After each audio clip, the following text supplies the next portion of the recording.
En welkom bij Mindful met je kindje. Today I was going to do it in English, so I'll switch once more. Welcome to Mindful with your little one. My name is Loes Glandorf and I'm Mindful Parenting Trainer. And in these lives, I talk about topics that come up frequently in life with young children, or I answer questions from parents. And today I want to talk to you about two of the most powerful mindfulness techniques that I tend to say, if you do nothing else, just practice these two techniques, and it can change your family life around. You can at least make a good dent in the stress that you otherwise would have. So I've set up a little presentation and I'm going to open that for you. Let's see if we can share the screen. There we go. Yes.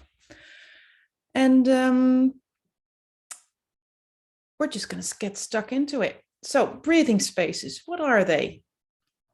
Last week, I talked about how on earth to look after yourself as a parent. And one of the things that came up is that we're often unaware of either needing something, needing self-care. We don't actually make it a priority. We don't actually know how to look after ourselves, or we have no idea how to make it happen. And then if all those things are still overcome, we often don't do it for various reasons. Now, sort of the overarching topic here is inattentiveness and unawareness. And that's completely logical because a lot of the time we function on autopilot. And on autopilot, we're simply often not aware of the broader scheme of things. Now, and that's why these breathing spaces are so incredibly powerful. Because what they do, they actually help you shift gear in your brain from the reptilian brain and the limbic system, if I say that correctly, to the prefrontal cortex. And this is the area in which you can take conscious decision, in which you can have an overview, in which you are literally figuratively at the wheel of your own mind and yourself. Doesn't mean it's all powerful, but it does mean that it can set out a course. Now, these breathing spaces can help you make use of that part of your brain, that capacity that you have. The 3-minute breathing space, it's really super short, has been around for a long time, but the parent-child breathing space is relatively new. I'm going to teach you both today. So we're actually going to practice this. I'm going to walk you through it. But I'm telling you that if you step out of the autopilot many times a day, I mean, it doesn't sound particularly easy, but still, if you step out of the autopilots many times a day, you avoid a lot of the pitfalls that happen on autopilot. And I believe that it can actually make the difference between surviving and actually having fun in your day, like the happy family on the right. So exit survival mode. Out of autopilot means that you get out of survival mode. Right. So I'm just gonna walk you through it. We're just gonna do it actually. I'm already showing you the slide. So maybe I'm winging this. I'm just gonna give you a short overview. We're gonna do it. And then I walk you through it, why it works the way it works. So this breathing space consists of 3 steps, as you can see, and they all last about a minute. So the first step is checking in with yourself, and that helps you to stop doing whatever it is that you're doing, your stress responses, the autopilot, or just not being present at a nice moment. That helps a lot also. So it helps you to stop and check in with yourself. And the funny thing is, if you check in, you remove, I'm still explaining now, I can't help it. So you remove what am I removing then anyway? Now I completely lost track of it. Oh yeah, you remove resistance, you remove the automation, and by accepting everything fully as it is, you stop the automatic responses. It's a funny thing, but it works like that. Now in step 2, very important, you bring all your attention to the breath. And what that does is that any rumination, any impulses that are tugging at your sleeve, they get a chance to calm down, even if it's just a little bit. as not all your attention is feeding it, but part of it is with the breath, your whole system get a chance to roll out, to, I don't know if that's English even, but to let off steam and to, on in its own course, calmly stop feeding all the stress and the worry. Now, step 3, a new step, a very important one, you expand your attention. You can't stay focusing on the breath all day. I mean, you can actually have a sort of a tacit awareness. You can constantly check in with your breath, but then it's embedded in a much wider awareness. One of the problems with the autopilot is that it's tunnel vision. It's like this narrow, you don't see anything else. You can't see left or right. And if you consciously expand your attention and include body and later on other parts of your experience and then the room, it allows you to have a much broader awareness of what's going on inside you and sort of tap into your own wisdom and seeing, okay, what's feasible in the situation or what's actually the case. You know, when I do this exercise, when I'm bringing my girls to bed, the last step allows me to ease into the realization that I don't have to do anything, just be calmly present with them.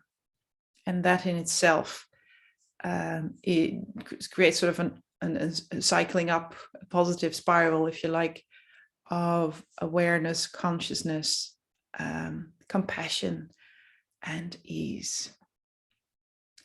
Right. So for the first time on the Facebook Live, I'm now actually gonna walk you through a meditation. I'm going to do it myself as well.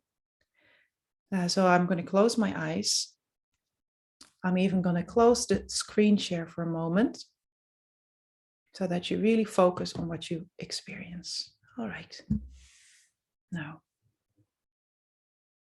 to do this meditation, you first find yourself a good place to sit or stand. It can be where you are right now, but it can help to slightly shift, to extend your back, for example, and to become aware of the points of your body that touch the surface beneath you.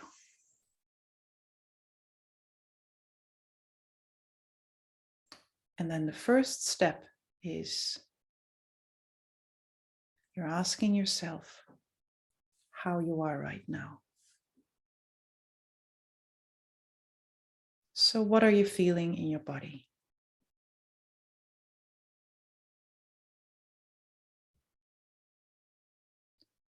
What kind of a mood are you in?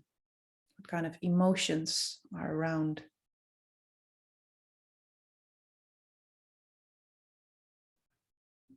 What thoughts pass by?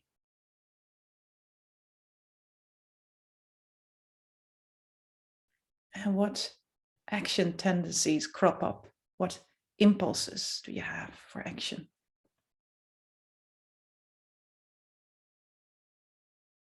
And see if you can let it all be there the way it is, without having to amend anything. Simply accepting this as your experience in this moment.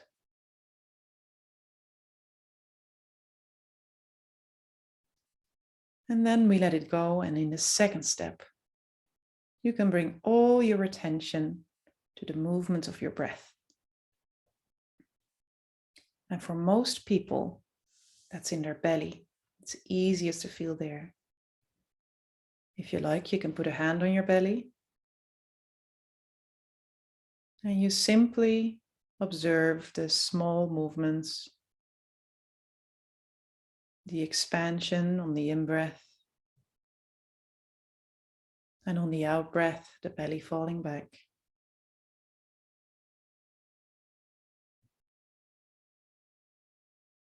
In and out. And every time you notice yourself wandering off, you only need to come back. Just again, bring your focus to the breathing.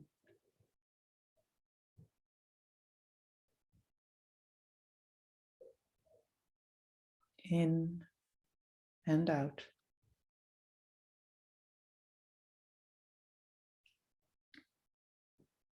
And then in step 3, you can expand your awareness to include your whole body, your breathing body.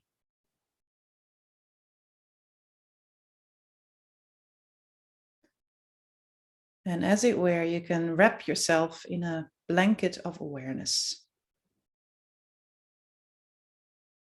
and fill yourself with attention.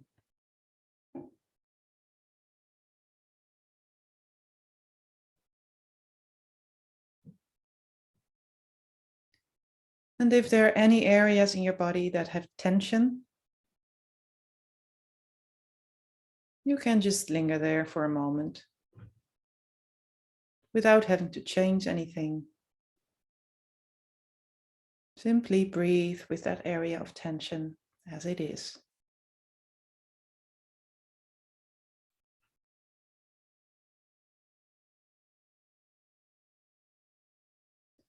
And then expanding once more to your whole body.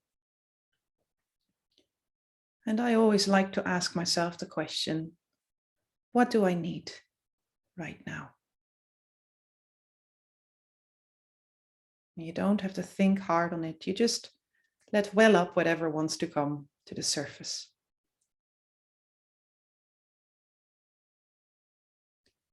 And with that broader awareness, you round off this exercise. Become aware of the room around you. And you can open your eyes at your leisure.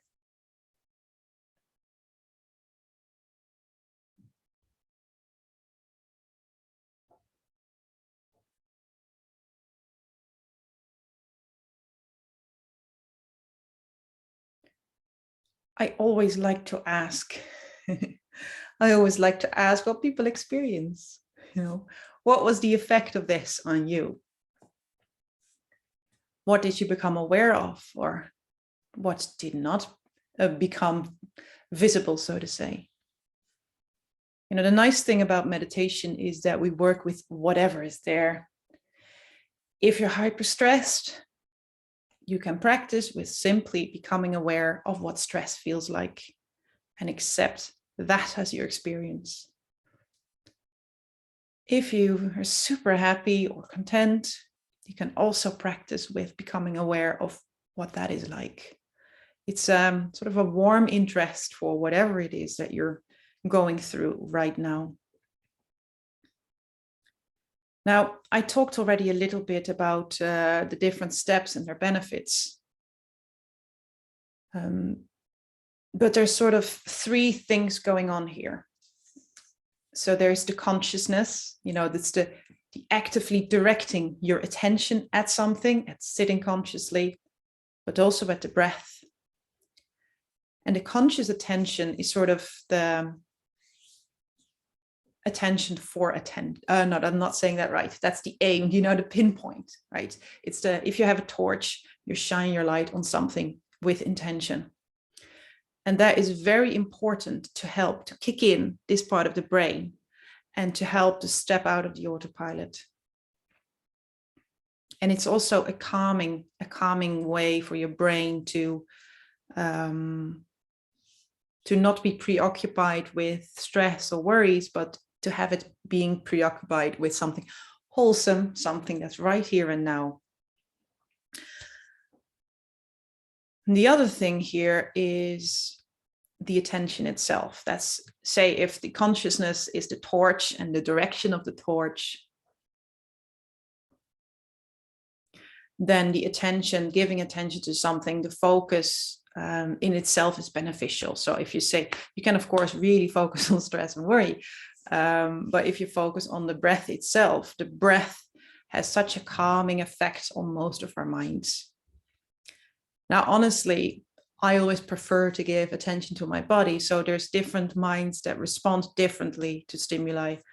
I always really calm down from the part where I envelop my body in awareness. You can find out what works for you, but sort of the broader attention is very wholesome for me. And now, so you have consciousness, you have attention, but you also have awareness. And awareness is the attention for the attention. It's the really broad brushstroke that monitors what's going on in your mind. So with a lot of people, what happens is that they're so immersed in thinking or in action that seems to be reality, that seems to be all awareness. When in fact, if you zoom out and you become aware, you sort of helicopter above it, you become aware of that you are thinking or that you are stressing. You don't have to be completely absorbed by it. And you also don't have to stop it. You can just simply choose to direct your attention somewhere else. There we go again, to the breath, to the body, to your experience. And then you remove the fuel for the worry. So if it was like a little fire, you could go out of your way to stamp it out or to throw a big bucket of water on it. But it's much easier just stopping feeding it fuel, feeding it wood, so to say. And if you stop feeding it wood, it's actually a really lazy and really easy way of letting the fire of stress die out on its own. Now, it's difficult to not feed stress, and that's why this meditation is so useful. Just stopping stress, standing dead still and waiting until it's passed is nearly impossible for us. So these different steps help us in getting through the stopping itself, but also tuning into compassion for ourselves, calming our mind, and embedding our attention again in a broader awareness.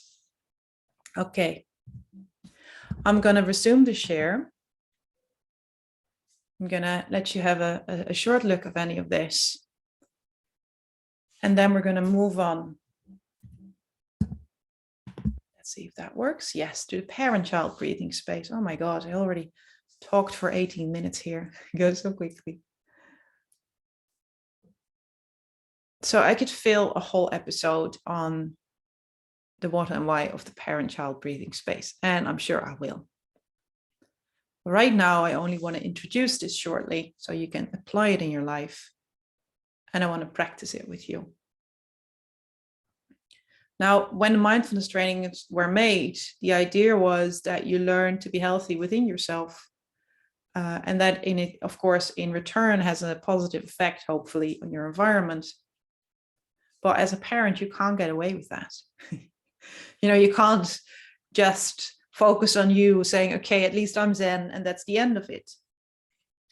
There are a lot of stressors coming at you from the interaction with your children, especially when you're tired, because you have mismatches in needs. That just happens all day long. It can happen. And also when you're in tunnel vision, the effects on your child can be much bigger than if you were just alone. You've got to deal with the feedback loop as well here.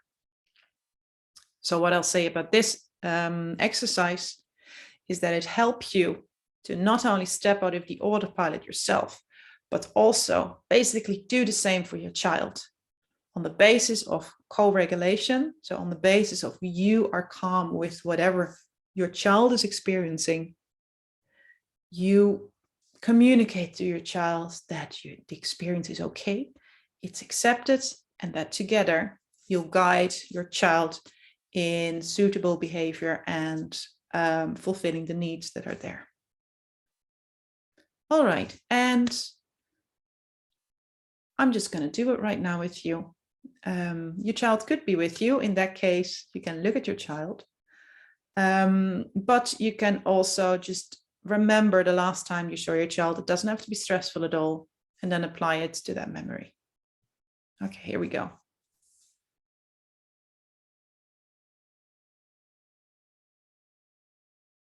In step 1, you ask yourself, how am I? What can I feel in my body? What mood am I in, or what emotions are present? Which thoughts are cropping up? And what am I tending to do? And see if you can accept it completely as it is, just the way it is. And you can even tell yourself, let me feel it. I can handle this.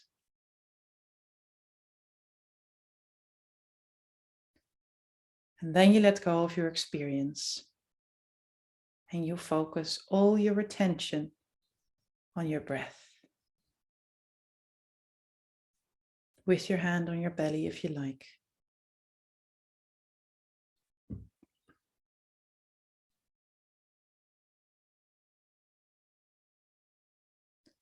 Breathing in,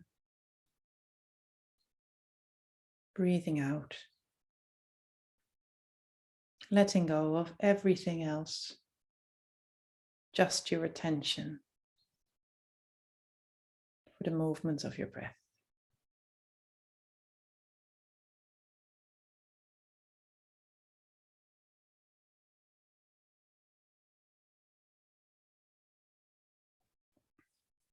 And then you bring your awareness to your child. What could your child be feeling right now in his or her body?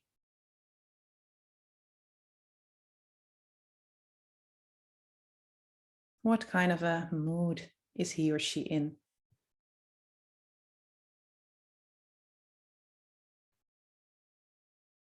What has your child's attention?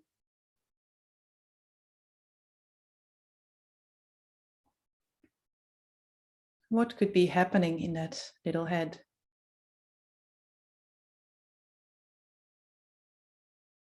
And what would your child be needing in this moment? And you simply practice with placing yourself in your child's shoe. And it doesn't have to be 100% right. It's about learning to shift perspectives. And if you like, you can give words to your child about what you've seen. And even if you're not aware of or not sure about what's happening, you could always say something like, I don't know what's bothering you, but you're clearly upset. And it's okay. I'm here with you.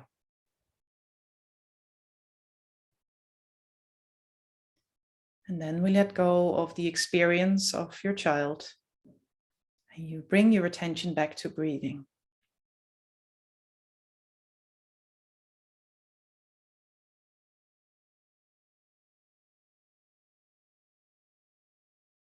In and out.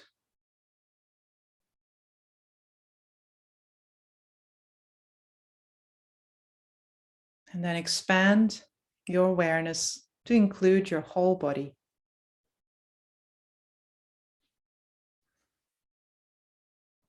Wrap yourself in a blanket of attention and fill yourself with attention.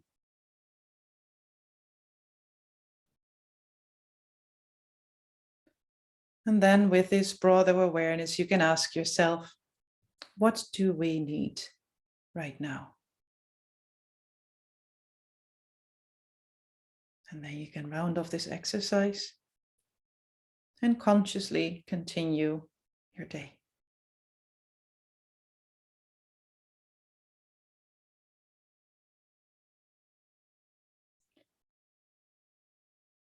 So when is this useful? When there is stress with you, but you're with your child. When your child is stressed or distressed. When you're missing out on a beautiful moment because you can't tap into the connection. When your child's a bit restless, for example, going to bed. Or just any old moment to practice shifting perspectives. I also use it in conflicts with my partner to help me break out of my own tunnel vision and weigh the different experiences without having to give someone the final word. It's just simply making room in yourself for someone else's experience. And then the actual action you can take with a wider awareness without having to give in, without having to continue conflict, without being blind to the situation.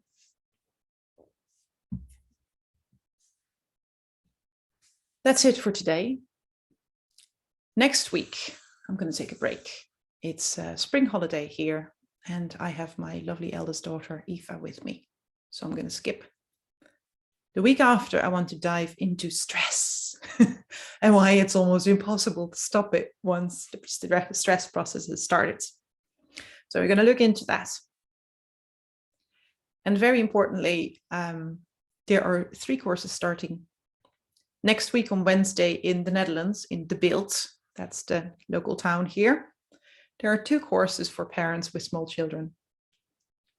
And March 11th, there is an online live group starting for parents with babies. And you can find all the information on the website, of course, or send me a message if you like. Anyway, the sign up is going to close soon for the local ones coming Sunday. So if you're in doubt, just sign up and we will just openly talk about what you need. And if that matches with the course, it's great. And if I can help you in another way, I'm delightful to do so. Delighted. All right. I hope you have a great day and I'll speak to you soon. Goodbye.